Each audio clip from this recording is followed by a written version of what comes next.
आज के एपिसोड की शुरुआत रमन और तुलसी की बातचीत से होती है, जहां रमन तुलसी की समझदारी की तारीफ करता है और कहता है कि उन्हें अपने पति पर पूरा भरोसा है। उधर मिहिर नोइना से कहने की कोशिश करता है कि वह उससे प्यार नहीं करता, लेकिन नोइना गुस्से में सवाल करती है कि क्या वह तुलसी से प्यार करता है। दूसरी तरफ तुलसी रमन को बताती है कि उनकी शादी को 38 साल हो चुके हैं और इतने लंबे सफर में उन्होंने और मिहिर ने हमेशा एक दूसरे का साथ दिया है। इसी वजह से उनका भरोसा कभी नहीं टूटा। तुलसी कहती है कि जब रमन और नोइना साथ ज्यादा वक्त बिताएंगे तो उनके रिश्ते में भी भरोसा बढ़ेगा। उधर मिहिर स्वीकार करता है कि भले ही अब तुलसी के लिए उसकी वही भावनाएं नहीं रहीं, लेकिन वह नोइना से भी प्यार नहीं करता।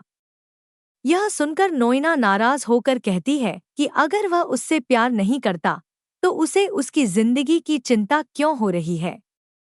वह मिहिर को नजरअंदाज करके वहां से चली जाती है। इधर रमन तुलसी की तारीफ करता है और तुलसी जवाब देती है कि असल में वह खुद खुशनसीब है जो उसे मिहिर जैसा पति मिला है।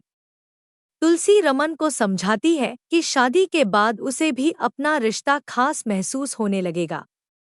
नीचे आते ही रमन नोइना के चेहरे पर उदासी देख लेता है, लेकिन नोइना बहाना बनाकर बात टाल देती है। उधर मिहिर और नोइना दोनों परेशान दिखाई देते हैं, जिससे रमन को शक होता है कि कुछ बड़ा छिपाया जा रहा है। वह सच्चाई जानने के लिए दूसरे दिन जासूस से मिलने का फैसला करता है। अगली सुबह रमन एक डिटेक्टिव के पास जाता है और नोइना की तस्वीर दिखाकर उसके बारे में सब कुछ पता लगाने की बात कहता है। वह बताता है कि नोइना कई सालों से उससे शादी करने से मना करती थी, लेकिन अचानक एक दिन मान गई और यही बात उसे शक में डाल रही है। इसी दौरान तुलसी और ऋतिक भी उसी डिटेक्टिव के ऑफिस में रणविजय के बारे में जानकारी लेने पहुंचते हैं, लेकिन वे रमन को वहां मौजूद नहीं देखते। ऋतिक और तुलसी रणविजय की तस्वीर और सारी जानकारी देकर डिटेक्टिव से कहते हैं कि उन्हें उसके बारे में जल्द से जल्द पता लगाना है। डिटेक्टिव भरोसा दिलाता है कि काम शुरू हो चुका है। इसके बाद रणविजय की जासूसी करने के लिए डिटेक्टिव उसके चोल में सब्जी बेचने के बहाने पहुंचता है।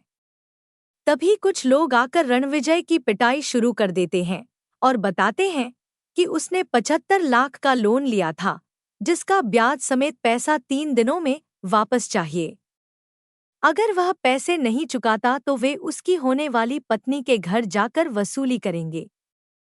उधर घर में मिहिर तुलसी से पूछता है कि उसने प्रॉपर्टी के पेपर्स पर साइन क्यों नहीं किए। तुलसी कहती है कि वह जानती है कि कोई आदमी दो ही मौकों पर अपनी प्रॉपर्टी किसी के नाम करता है, या नई जिंदगी शुरू करने के लिए या संन्यास लेने के लिए। वह मजाक में कहती है कि न तो मिहिर नई दुनिया बसा सकता है और न ही संन्यास ले सकता है। मिहिर गंभीर होकर बताता है कि वह यह सब इसलिए कर रहा है ताकि तुलसी को कभी पैसों के लिए किसी के आगे हाथ न फैलाने पड़े, लेकिन तुलसी प्रॉपर्टी लेने से मना कर देती है और कहती है कि उसे मिहिर से पैसे मांगने में ही मजा आता है। तुलसी अपनी शादी का प्रमाण पत्र दिखाकर कहती है कि उसकी सबसे बड़ी कमाई यही शादी है और जब तक इस प्रमाण पत्र पर दोनों के साइन हैं, उनके बीच कोई दूरी नहीं आ सकती। तुलसी खुश होकर कहती है कि अगर मिहिर उसे कुछ देना चाहता है तो बस मुस्कुरा कर दे, क्योंकि अब वह उसे देखते ही परेशान हो जाता है। तुलसी के जाने के बाद मिहिर सोच में पड़ जाता है कि प्रॉपर्टी न लेने पर अब वह उसे कैसे बताए कि वह उसे छोड़कर जाने की सोच चुका है। इसके बाद घर में सब्जी लाने का सवाल उठता है। मिहिर खुद सब्जी लेने जाने की बात करता है, जिसे सुनकर तुलसी और महाराज दोनों हैरान रह जाते हैं। इसी बीच किचन से बर्तन गिरने की आवाज आती है और वे देखते हैं कि परी ने पूरा किचन खराब कर दिया है। तुलसी उसे डांटती है और कहती है कि गंदगी वही साफ करेगी, लेकिन परी सफाई करने से मना कर देती है और कहती है कि खाना बनाना छोटे लोगों का काम है। यह बात सुनकर महाराज बहुत आहत होता है। दूसरी ओर अंगद और वृंदा सब्जी मंडी में होते हैं, जहां वृंदा मोलभाव करके पैसे बचाती है। तभी मिहिर का ड्राइवर वहां आता है। अंगद ड्राइवर को मिहिर की पसंद की सब्जियां दिलवाने में मदद करता है।